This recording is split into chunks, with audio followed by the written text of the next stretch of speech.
Salve, educadores brilhantes!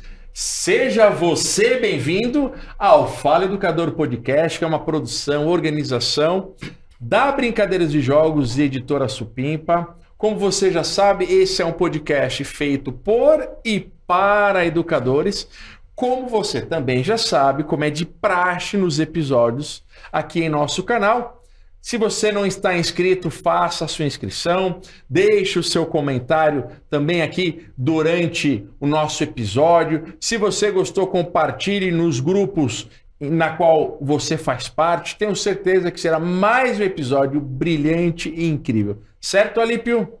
Mais do que certo, Paçoca. Então, educadores, queremos fazer mais um episódio para vocês se tornarem ainda mais brilhantes com as ideias e o compartilhamento dessa partilha que teremos hoje com a nossa convidada mais do que especial.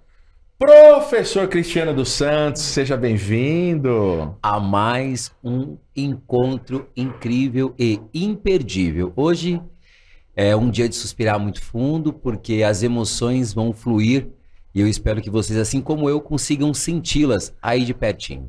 E é uma pessoa incrível, na qual nós chamamos como mãe pedagógica. Seja bem-vinda, nossa amiga, nossa inspiração, professora doutora Roselene Crepaldi, para nós, Rose. Seja bem-vinda. Que alegria, muito, muito feliz de mais um encontro que vocês me provocam. Gente, vocês não sabem, esses meninos são maravilhosos, são os melhores filhos pedagógicos que alguém podia ter, né? A gente se sente realmente muito feliz, muito orgulhosa de tudo isso e muito grata, porque sem vocês o brincar não ia ser do jeito que é. Oh, que legal. Boa. Ô, Rô, tu é uma grande referência na área da educação, na área do brincar, na área dos brinquedos, na área das crianças. Como foi tua infância? Ai, que delícia. Sempre me dá uma curiosidade de saber se é um educador brincante pela revolta de não ter brincado na infância, ou se é um educador brincante que brincou muito e isso levou para a vida. Muito, sempre brinquei muito. Tá. Muito, muito, muito. E graças à minha mãe, né? Minha mãe, uma brincante, assim... supimpa. Boa! Ela que me ensinou muitas brincadeiras e fazia com que meu pai fizesse as calçadas, né? Porque naquela época era tudo rua de terra, morando no interior da Zona Leste de São Paulo, ali na região da Penha, entre a Penha e Hermelino Matarazzo. Eu tô com 59 anos, né? Então já tô quase sexagenária, quase. Né? E ali era tudo sem asfalto, estavam colocando o esgoto, água. Então eu andava naqueles túneis, né? Os tubos, né? Do esgoto. Fazia bolinho de terra. Minha avó tinha uma árvore de couve, a gente ficava bem grande. Então sempre, minha mãe incentivava. E aí muito. Quando tu fala da sua mãe, porque ela incentivava, dava corda. Até hoje. Entendi. Tá. Até hoje. Com os meus sobrinhos, um tem 25, outro tem 30. E dominó, baralho, e futebol, e joguinho de montar, tudo. A gente, joguinho de montar era uma coisa assim, caríssima, né, gente? Então, tinha uma lousinha, minha mãe tinha uma lousinha, comprou, né, pra gente, uma lousinha pequenininha lá, que era o que dava, que a gente só ganhava presente, gente, no Natal. Sim. Aniversário era roupa. Dia das Crianças, nunca tinha ouvido falar. Então, era no Natal, né? Aí, no Natal, ganhar. Minha avó dava uma boneca, aquele cheiro de boneca, né? Do vinil. Mas a minha mãe, nesse meio tempo, ela inventava. Então, eu lembro que a minha irmã é 7 anos mais nova do que eu. Então, ela pegava a lousinha, partia no meio, partia o giz, um pedaço para cada uma, e ela fazia um rabisco para cada uma.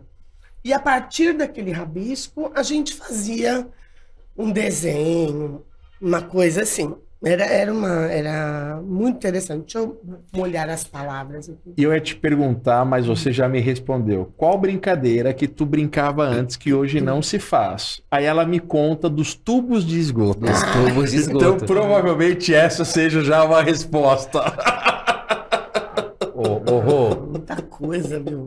E aí eu vou para um caminho, talvez brincando um pouco com esse passado e presente, futuro sempre será incerto. Mas e a infância dos dias? Que existe o nascimento da infância. E hoje a gente assiste essa infância cada vez mais tendo o seu tempo diminuído. Tendo as suas necessidades, colocando brincar como uma necessidade da infância, deixada de canto. E a infância dos dias? É fácil ser criança hoje? Então, é que quando a gente analisa, a gente sempre tem esse parâmetro da nossa. Uhum. A nossa sempre vai ser a melhor, né? A nossa sempre vai ser a melhor. Então, a infância de hoje vai ser a melhor para eles, né? São outras referências, são outras brincadeiras. O que eu sinto hoje é que a gente tem pouca motricidade ampla, vamos dizer aqui, para a questão mais técnica, né? A gente brinca menos com o corpo. Algumas das brincadeiras que a gente brincava na rua, e aí você falou que não brincava mais, ó, pular corda. Pular corda na rua, minha mãe batia de 2, né? Pular elástico. Então, jogar bola queimada, pique-bandeira, na rua mesmo. Na rua. Hoje, isso tudo está institucionalizado. Isso, exatamente. Se você não brinca dentro da escola, você não tem outro espaço, outro lugar de brincar. E como a brincadeira é alguma coisa que é aprendida, a gente não nasce sabendo brincar, tem todo um contexto histórico, social, depende das relações das pessoas. Então, hoje, a infância de hoje, ela é mais solitária. São crianças que têm filhos únicos ou que têm 2 no máximo, né? Então, o contato com os primos. E essa turminha agora que teve a pandemia, que ainda teve mais essa situação, né? Então, acho que tem isso, Cris. A gente tem as telas, né? Tem um lado bom, é interessante. Mas nós, adultos, precisamos garantir esse direito da criança brincar. Mas os pais de hoje aí, que estão com 30, eles já também são usuários de tela. Né? Então, eu acho que assim, a gente precisa pensar, por exemplo, uma coisa que eu acho necessária. Dentro do carro, você não colocar a criança para ficar assistindo nada. Ela precisa ver a cidade, ela precisa ver a paisagem. É uma relação com todo, né? Exatamente, porque senão ela fica só ali ela vai ver o mundo que está passando por ela só pela tela. Ao invés de olhar mesmo com os seus próprios olhos. Exatamente. E aí tem mais uma coisa, né? Como você trouxe no início. Nós tínhamos quantidade de asfalto muito inferior ao que a gente tem hoje. O contato com a natureza há tempos atrás era muito maior. E hoje a gente tem isso também muito institucionalizado, com espaços que são destinados a esse tipo de brincar, mas que por vezes o pai e a mãe também não tem nem tempo e não tem a prática de fazer isso, porque também não foi aprendido. Essencialmente esses que são acima dos 30 anos aí que a gente vai pegar bastante. O chão de terra batida faz falta? Nossa, muito. Pisar na areia, né? Sentir, porque, pensa, como é que a gente conhece, como é que a gente aprende? Pelos órgãos do sentido. E a pele é o maior órgão que a gente tem no corpo. Então, rolar, a sensação de rolar na grama e cair no rio, eu fiz muito isso. Nossa, lá no Riozinho, para quem conhece, quem é da Zona Leste ali, é o córrego Ponte Rasa que vai desaguar ali no Ticoatira. Hoje ele é mega blaster poluído. Mas a gente brincava, tinha um pé de amora, essas coisas, porque a casa onde eu morava era a minha casa, tinha um terreno baldio e era o rio. Então, gente, era mesmo assim, interior, né? Meu avô falava que morava na fazenda, eu ficava brava, mas era fato, né? Tinha cabrita, aquelas coisas. Agora, vale pro Cris e pra você também. Vale pro Cris. Não temos a terra. Nos grandes centros urbanos, difícil a gente rolar na terra. O que a gente faz? Que alternativas temos? Bom, vamos pisar com cimento, né? Mas vamos pisar. Nós vamos pisar. Vamos tirar o tênis dessas crianças. Vamos sentir a água, né?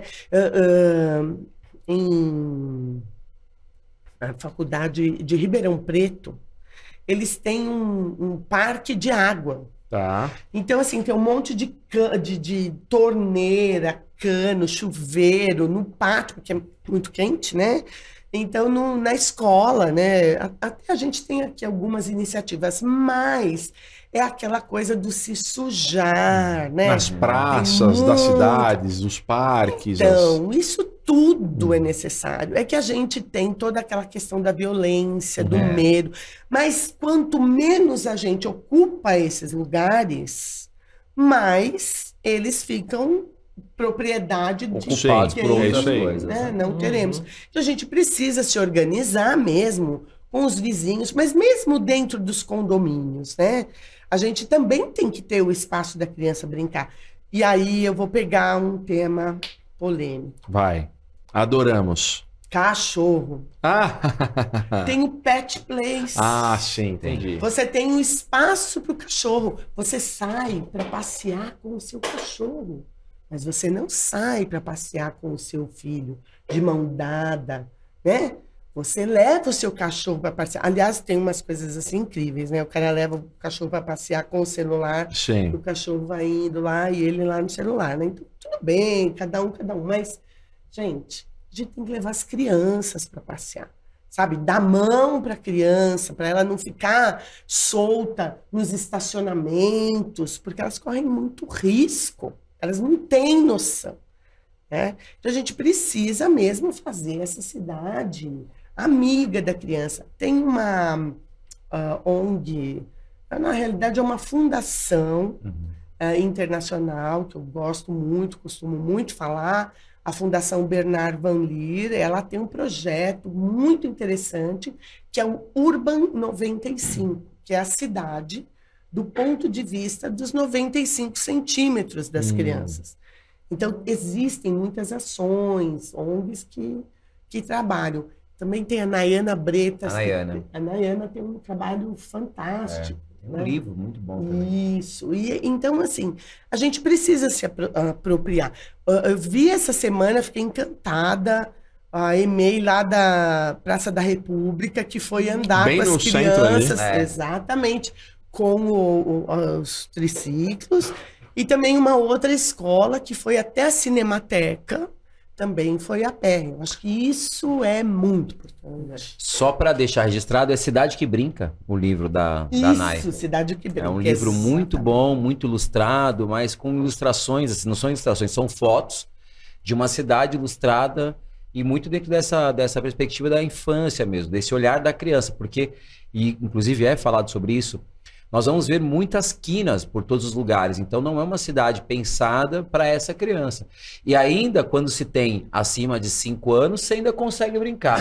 Quando se pensa abaixo dessa faixa etária, e o Paçoca que está recém aí, o Alípio também, com filhos nessas idades, eles vão lembrar a dificuldade que se tem de ir em espaços que são apropriados para que essas crianças se sintam realmente confortáveis para brincar. Tem a dificuldade do espaço, mas tem a dificuldade de olhar qual é o espaço. A interpretação desse lugar. A gente ainda, estamos na área, a gente consegue olhar e falar, opa, acho que aqui vai. Mas você pega alguém que não tem essa mesma referência que nós temos?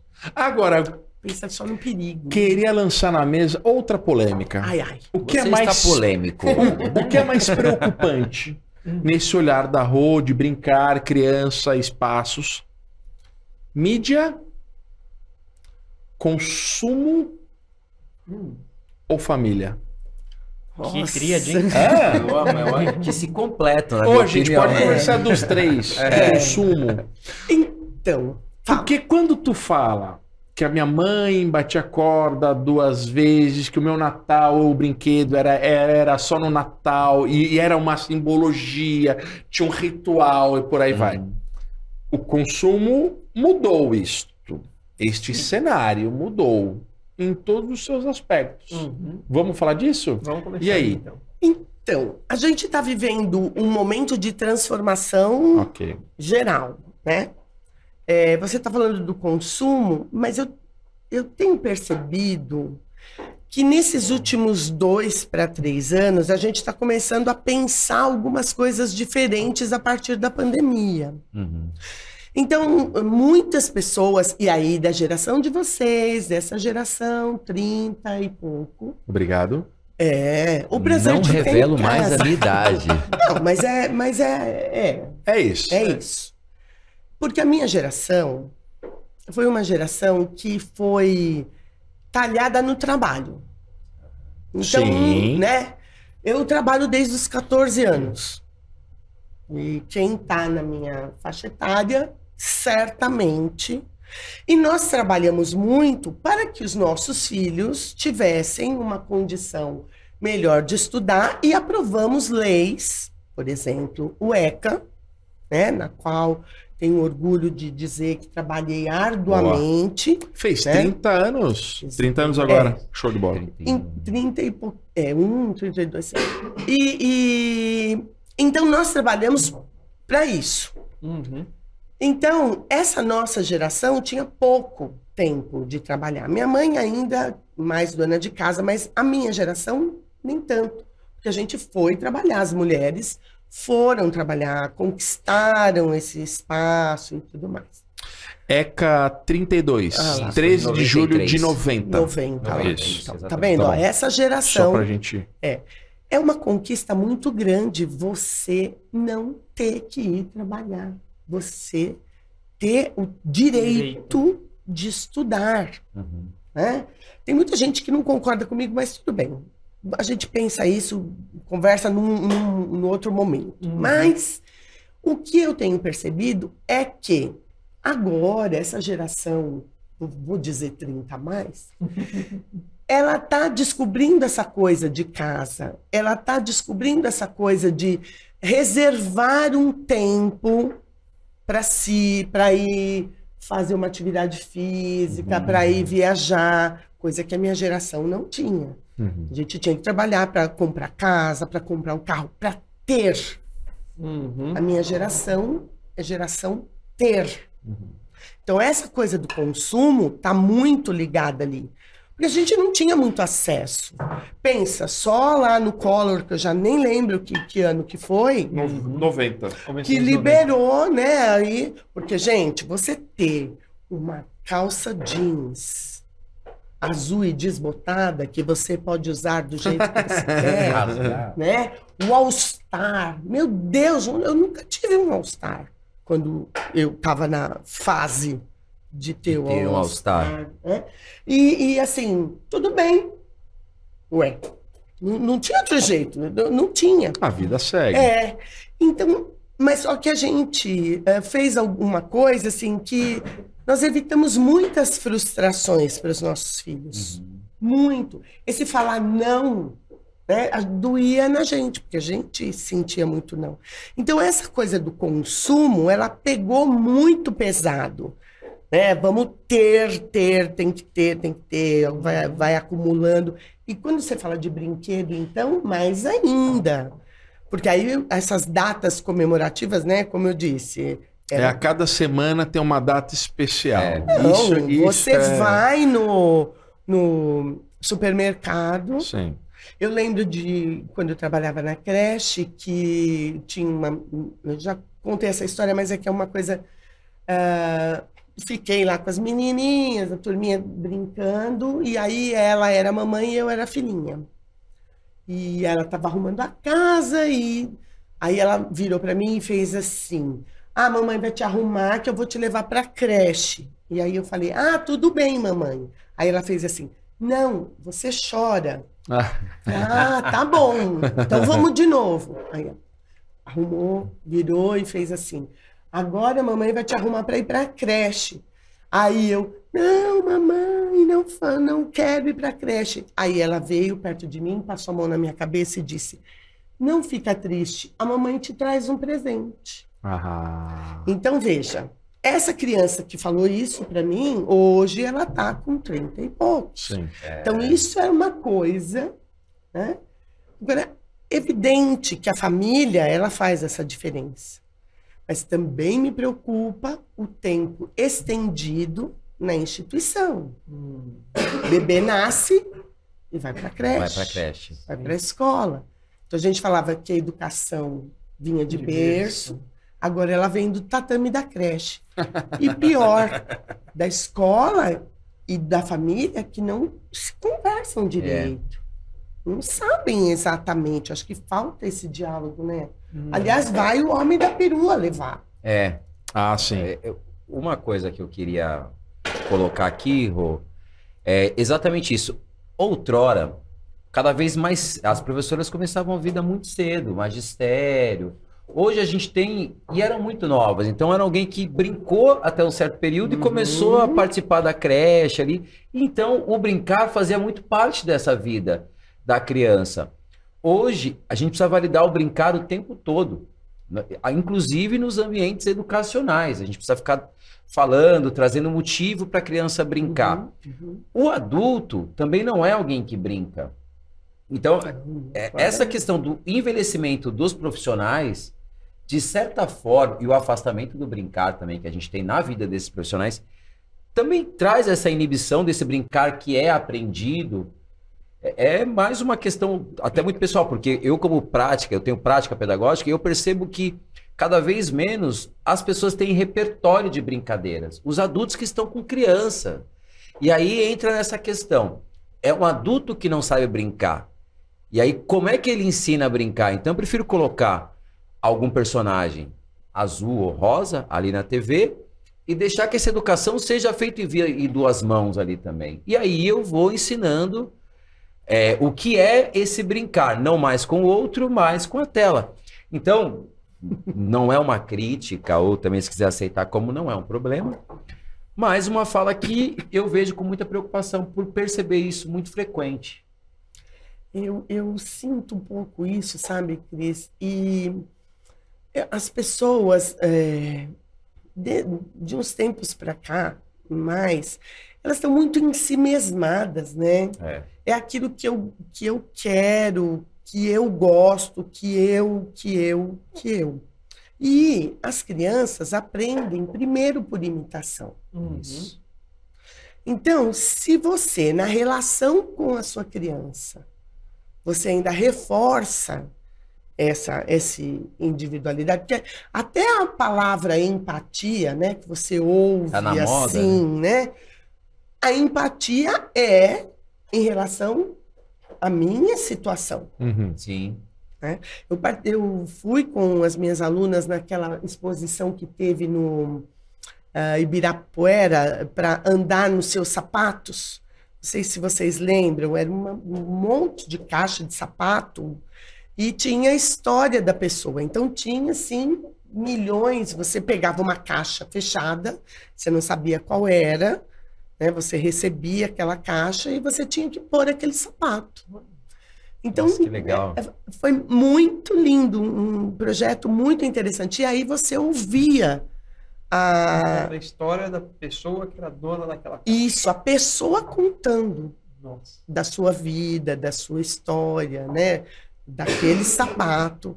Então, assim, isso eu acho um exercício de empatia. Porque não adianta... Eu acho que, assim, você ouve, puxa, eu me solidarizo com você. Mas ninguém sabe exatamente, porque é você que está passando a situação. Sim. E quando a gente brinca, a gente tem essa coisa do faz de conta. Então você exerce essa mudança, você é um personagem. Sim. Então você é o vilão. Até para você entender como é que o vilão pensa, o que o vilão faz, né? Então você exercita essa sua maldade, mas você dosa essa sua maldade, porque a gente sabe que criança não é boazinha, né? Você tem os seus lá, Sim, sim. por mais que você queira falar, não, tudo bem, não, mas tem aquela hora que dá um tapa mesmo, belisca, empurra, até para sentir a própria força. Né? É uma expressão também. Isso. É. E nesse faz de conta, você vai exercitando esses papéis, né? Uhum. Então você vai construindo esses juízos de valor. É uma coisa que você só vai mesmo, em tese, né, pelos teóricos, que você vai, assim, ter essa noção ética, tudo, quando você está começando a entrar aí lá para os 9, 10 anos, né? Então não adianta você querer que uma criança de 3 anos seja ética, ela não vai ser. E tudo bem, tá? Sim. Tudo bem, ela não vai ser. Mas você não é por isso que você não vai falar para ela, não é para fazer desse jeito. Não faça, assim não, eu não gosto, eu não quero também. Porque a gente precisa ter uma certa autoridade. Criança também precisa de limites, né? Eles são capazes, eles são muito resilientes, são capazes de suportar dores, né? Eles são terríveis, eles choram, se jogam no chão, se joga também, né? Não tem problema, mas sustenta ou não. Porque claro que é muito mais fácil você pegar esta maquininha aqui e falar, tá, vai lá, vai. Né? Ai, vai, me enche. Eu tô cansado. Ter filho dá trabalho. E muito. Muito. Então, veja, falamos de consumo, já falamos de família. Uhum. E o segundo aqui? Entrou um pouquinho em mídia. Mídia. Vocês acham que as nossas crianças, né? A mídia, ela apresenta o brinquedo, brincar. Tu já falou um pouco do institucionalizado, né? Como que a gente olha para essa mídia nessas influências? Então, agora a gente tem uma Mídia em geral. especializada Isso. em criança. Sim. Né? Não tem mais sim. mídia. Perfeito. Não tem mais. Agora você já tem todo um desenvolvimento de produtos e de como você conversa com as crianças. Né? Você tem os canais de televisão e de televisão, gente, criança não vê mais televisão, né? Você tem aí a internet, os YouTube, e não venha me dizer que todo mundo protege com senha, com isso daqui, porque não protege. E, pior, eles desarmam todas os códigos, eles são incríveis. Gente, é ser humano, é evoluído, tá lá no DNA. Vocês não sabem, isso se chama evolução, é maravilhoso. É do mesmo jeito que cai, levanta e aprende a andar. Né? Olha, a maior coisa, eu acho maravilhoso, uma das coisas mais importantes, se manter em pé, equilibrado. Uhum. Eu acho mais do que falar. Para mim, se sustentar com aquele tamanhinho, né? Equilibrar a cabeça e andar, eu acho uma coisa mais mágico, linda, né? mais mágica. Então, essa questão da mídia, gente, é facílimo, né? Nós ficamos encantados com muita coisa. Vejam os desenhos aí da Disney e tudo mais, que são todas releituras. Sim. E que falam mais com a nossa criança do que... Sim. Posso trazer a pergunta do internauta? Mas claro, Opa! pergunta Só do colocar uma coisa que você falou rapidinho. Pode. O Paçoca, ele falou nossas crianças. E eu queria muito focar nisso aqui e deixar isso para todos os ouvintes aqui, quem vai nos assistir. Sempre vão ser nossas crianças. Porque todo mundo educa. Então não existe a criança do Paçoca, a criança do Alípio, da Rose. São as nossas crianças. É importante que a gente saiba isso. Gostando ou não de criança, até o não gostar de criança faz com que ela entenda a posição dela dentro de uma sociedade. Então, são as nossas crianças. Boa, Cris. Precisamos de uma aldeia. De uma aldeia. Provérbio africano. Né? Só, né? Olha, no Instagram da Brincadeiras de Jogos, colocamos lá para as pessoas enviarem perguntas para a Roselene Crepaldi. Ai, Deus. E olha só, Rose, veio uma pergunta da Duarte_GPM. Olha só, é uma pergunta única, ok? Qual foi sua melhor experiência como educadora? Ui. Imagino que devem ter milhões. Foi me encontrar. Eu já respondi. Ok. Não, eu posso dizer Olha. que essa é uma das experiências mais... Rose, você já tá na mesa, não precisa puxar saco. Não. Nossa, difícil. É difícil. A dizer Daisy caprichou. Caprichou. Sabe? Porque, assim, eu tive várias etapas na minha vida profissional, né? Então, é difícil dizer a que mais, porque é um misto muito grande, né?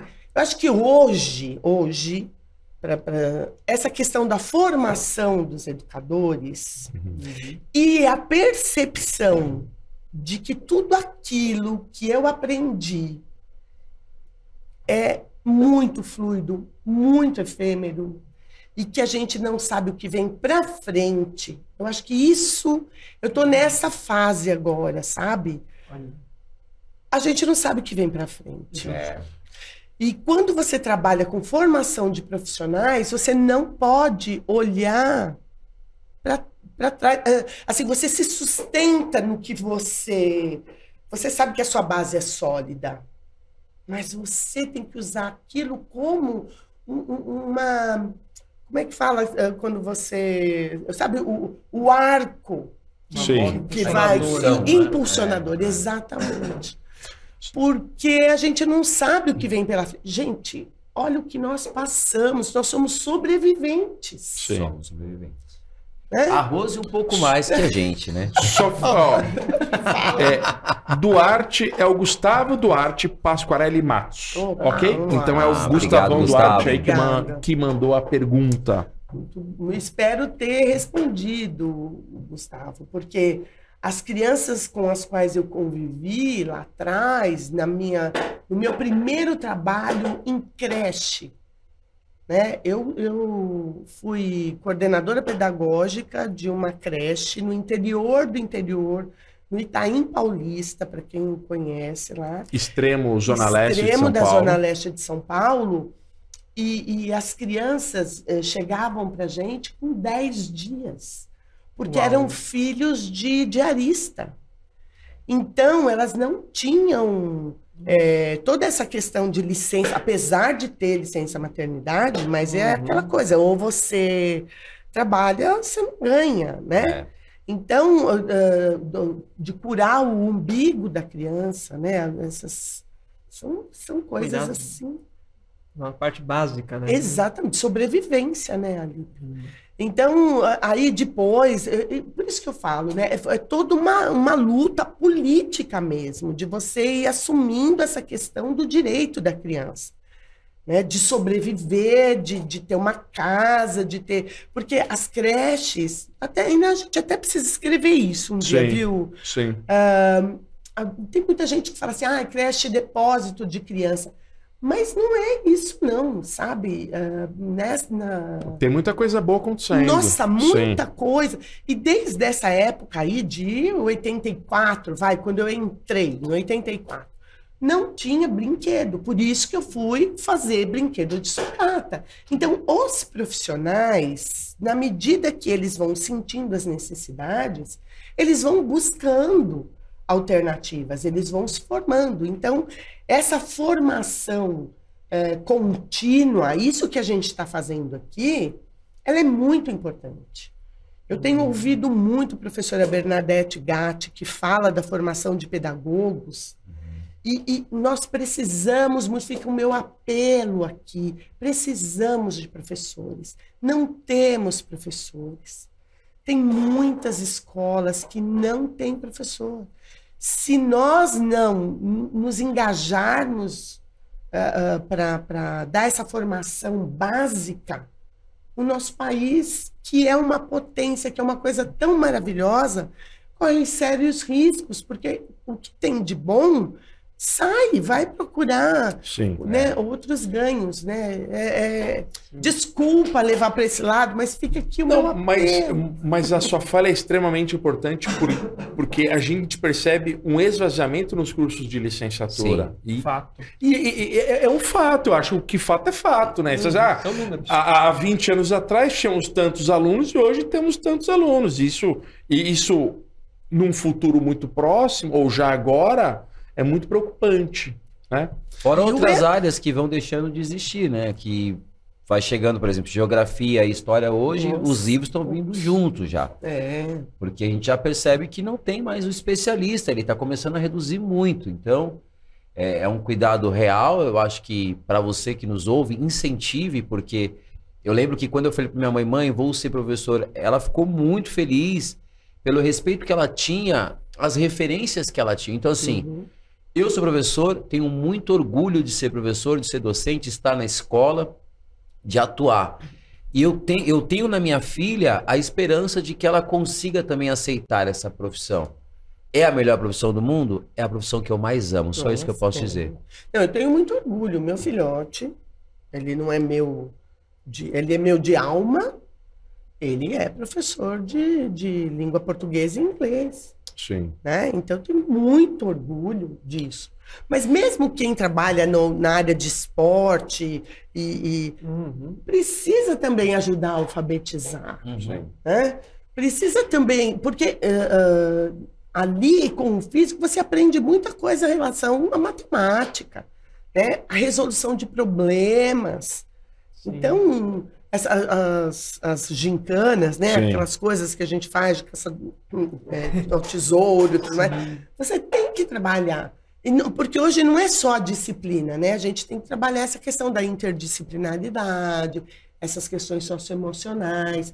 Porque, assim, tem esses nomes lindos, mas não dá para ficar só no discurso. Sim. Porque esse também é outro problema, Sim. né? Sim. O discurso ele não chega, né? Ele tem que chegar sempre na ponta ali para as turmas. Você falar, achar bonito, escrever lá na... É maravilhoso. E uma coisa, né? Entender que isso não é feito em partes. É o todo sempre. Porque, não, hoje eu vou trabalhar um jogo para trabalhar inteligência emocional e tal. Só que esse ser humano que está recebendo ali, ele não bloqueou as suas outras emoções. Ele não bloqueou o seu conhecimento matemático. Talvez ele está tão preocupado com a matemática que ele não vai pensar no jogo que você está querendo trabalhar, a inteligência emocional dele, X ou Y. Ele é um ser integral. Então, assim, eu não consigo pensar numa prática pedagógica que não seja integral. Eu, enquanto professor de educação física, e agora a arte também, que eu tô metido, né, gente? Então... Aí lá vem ele. Aí lá vem ele, eu sou um facilitador. Com essa intenção de compreender, inclusive, isso. Sei. Quem somos nós? Qual é a arrogância que nós temos para entender que a gente consegue ensinar algo a alguém que não queira aprender? Sim. Então, aí vou falar outra coisa, né? Que eu acho que também é muito importante para a gente pensar nesse momento de transformação. A gente precisa de pedagogias. Então, o que são pedagogias? São concepções, são conceitos de criança, de professor, de educação, de espaço, de materiais. Então, uma pedagogia, ela tem esse conjunto de maneiras de pensar o ser humano. Vamos pegar a Montessori, que é uma querida, né? Então, ela tem uma pedagogia. Ela pensou em quais crianças que eram o objetivo. Naquele tempo lá, eram crianças que tinham deficiência e que ela trabalhou toda a sua metodologia para que eles fossem autônomos, capazes de fazer as coisas da vida diária. Claro que os seus seguidores, eles foram aperfeiçoando, porque uma pedagogia, ela não morre, se ela ficar só naquilo, ela morre, porque a sociedade toda se transforma, né? Agora, a gente não pode falar que o Piaget tinha uma pedagogia. Não, ele se fixou em como é que o ser humano aprende. Né? Então, não é uma pedagogia. A pedagogia, a ciência pedagogia, se apropriou de muitos dos conceitos do Piaget para desenvolver as suas pedagogias. E aí a gente pode falar do Froebel, a gente pode falar que é do Jardim da Infância, a gente pode falar do John Dewey, que faz toda uma abordagem do high scope. Tem uma série aí, até o mais contemporâneo, que é o Brunner, que tem toda essa visão construtivista, né? Como é que a gente constrói o nosso desenvolvimento. Não é uma coisa só minha, mas é eu com o outro, com o ambiente e tudo mais. E algumas dessas pedagogias, e outras tantas, se a gente vai falar daí dos tradicionais, elas são pedagogias, aí é uma querida professora chamada Júlia Formosinho, Júlia e João Formosinho, que foram pessoas com as quais eu estudei, né? Tive a honra de estudar lá em Portugal. Eles chamam isso de pedagogias transmissivas, onde o centro do processo educacional é o professor, que transmite o conhecimento. E a gente precisa, hoje, mais do que nunca, isso não é novidade, porque tem um cara sensacional, patrono da educação brasileira, chamado Paulo Freire, né? Dentre outros tantos, até o próprio... perdi o nome dele agora. Eu vou lembrar de novo. Que fala das pedagogias participativas, transformadoras.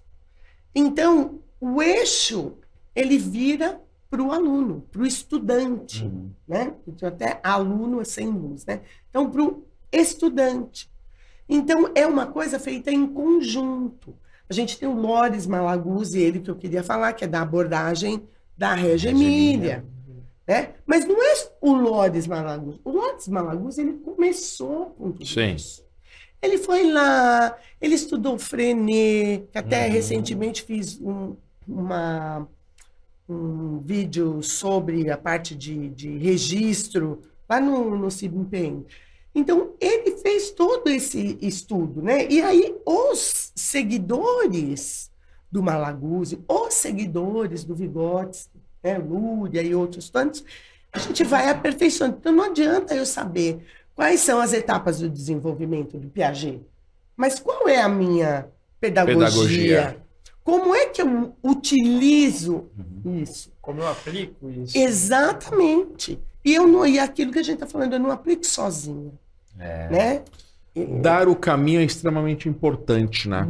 A gente precisa percorrer junto. Meninos, coisa boa passa rápido. Nossa, eu falei pra você. A gente aqui fez também, né? Fez uma mesa. Mas, aqui, Zorro, tem uma coisa que assim, ó. Nesse lugar. Tem uma coisa que agora eu falo. O nosso signo permite falar muito. O nosso signo tá lá nos astros, tá? Está em algum lugar. Rô, temos uma parte final que é o seguinte, é um bate-bola, certo? Inédito isso. É inédito, super criativo, em programas de entrevista, bate-papo. Boneca ou a caixa de papelão da boneca? Não, eu Aí toca fundo. Adoro a boneca, o cheiro da boneca, lindo. Te reflete tem uma memória afetiva. Isso aí. Tenho. Isso aí, boa. Areia ou terra? Terra. Terra sempre. Terra, porque... Ainda mais que agora tem umas areias artificiais que Eu não ia dá falar isso. nem pra fazer. E se for a colorida, que não gruda? Não dá pra você fazer montinho, é terrível. Não gruda, não gruda. Terra, assim, a unha suja de terra, cheiro de terra. Educadores. do século XX ou do século XXI?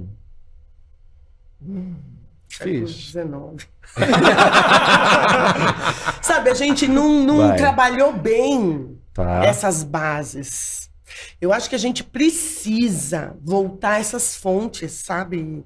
A nossa formação, ela tá muito fluida. Tem muita gente trabalhando só com apostilinha. Sim. Ai, porque a mãe gosta. Não, a gente precisa voltar lá e ler mesmo o Freinet, sabe? Ler a Montessori. E aí não tem geração, né? Não tem geração, tem. porque se eu perco o pilar, Paulo isso Freire, é... gente, Paulo Freire. Isso vai. Sabe? A gente precisa... Tem muita gente que fala mal do Paulo Freire, mas nunca leu Paulo Freire.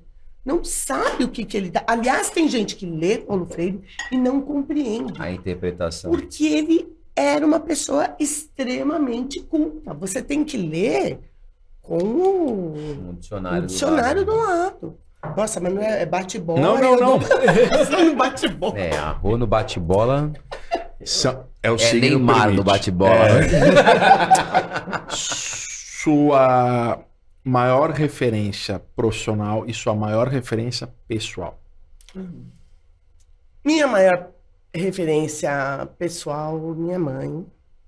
O nome dela? Janete, minha querida Dona Janete. Dona Janete, 81 anos, ali firme e forte. A gente até estava falando, claro, meu pai, meu avô, tudo, mas a minha mãe. Sim.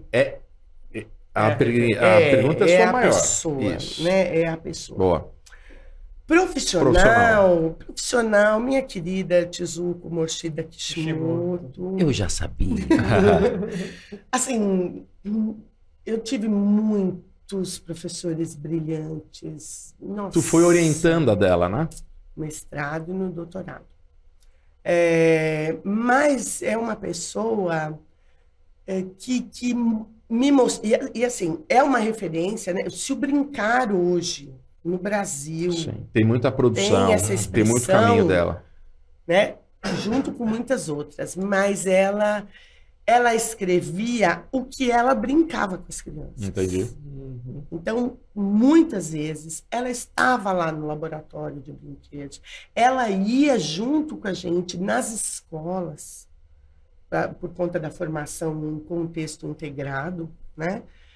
Que a gente juntava os alunos de mestrado, doutorado, um estagiário, professor. Ela estava lá na escola. Então, assim, ela me mostrou e me provocou muito, me cobrou muito, a ponto de ter uma hora que eu falei assim, não vou fazer mais nada, chega, não aguento mais. Mas... sempre depois disso tem um caminho, nossa, né? de excelência mesmo. Boa. A última... também pessoal e profissional. Ai, pode ser? Deus. Vai. Um sonho pessoal e um sonho profissional. Olha, sonho pessoal, eu estou em busca. Show. Depois dessa pandemia, mexeu muito, sabe? Retroalimenta, gente? né? Sim. Mexeu muito comigo. Tá mexendo, né? Eu tinha outras expectativas de, nessa minha idade, estar fazendo outras coisas. Sonho profissional é que pessoas como vocês, que a gente ajudou de alguma forma, sim, empurrou, cutucou, chacoalhou, mantenham e prosperem no direito das crianças. Antes, e aí eu falo, né? Até a pandemia era o direito da criança brincar, mas agora são tantos outros direitos. Direito de comer, gente. Direito à alimentação. Os direitos básicos nós estamos negando às crianças. Direito à saúde, à vacina. Meu Deus do céu! Nós estamos com risco de surto de sarampo, de pólio, varíola. Por favor, levem os seus filhos, sobrinhos, netos, vizinhos para vacinar. Sim.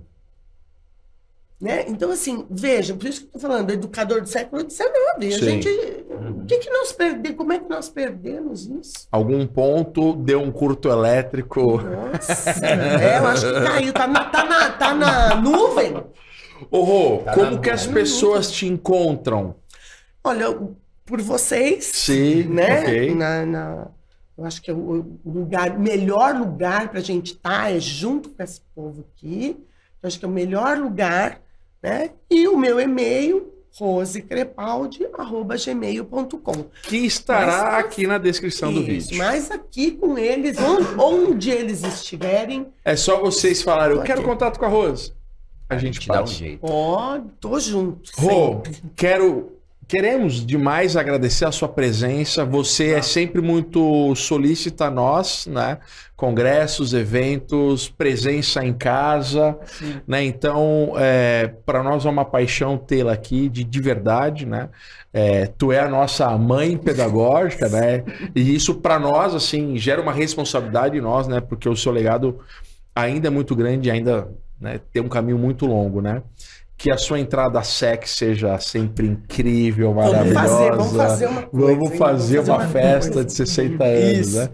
Ano que Alípio, vem. obrigado mais uma vez. Paçoca, muito obrigado. Obrigado a você, educador, que acompanhou a gente nessa entrevista. Rose, a gente não tem como agradecer, como o Paçoca disse, toda a sua inspiração dentro desse podcast e fora dele. Muito obrigado por ser quem você é. Cris, você finaliza. Eu acho que finalizar é algo que eu nunca vou querer, porque a Rose, ela é infindável. Eu acho que deixar isso claro é muito importante. A Rose, ela escreve o prefácio do nosso primeiro livro, que eu tô com Paçoca, que tinha o nome de Bora Brincar, agora é Vamos Brincar. E é uma das pessoas mais importantes da minha vida, uma das pessoas que eu mais ouço e com que eu mais me consulto sempre. Então eu tô aqui de mão dada, agradecendo e pegando essa energia, porque é uma energia que todo mundo precisa receber e reverberar aí para vocês. Com certeza. Beijo grande. Obrigada, muito obrigada a todos vocês. Deus abençoe Amém. todos vocês. Sempre. Um beijo. Salve, salve, educadores brilhantes. Mais um episódio incrível para cada um de vocês. Você já sabe, curta, faça um comentário, compartilhe. Com certeza estaremos aqui prontos para sempre receber uma pessoa incrível como a Rose. Um grande beijo. Tchau, tchau.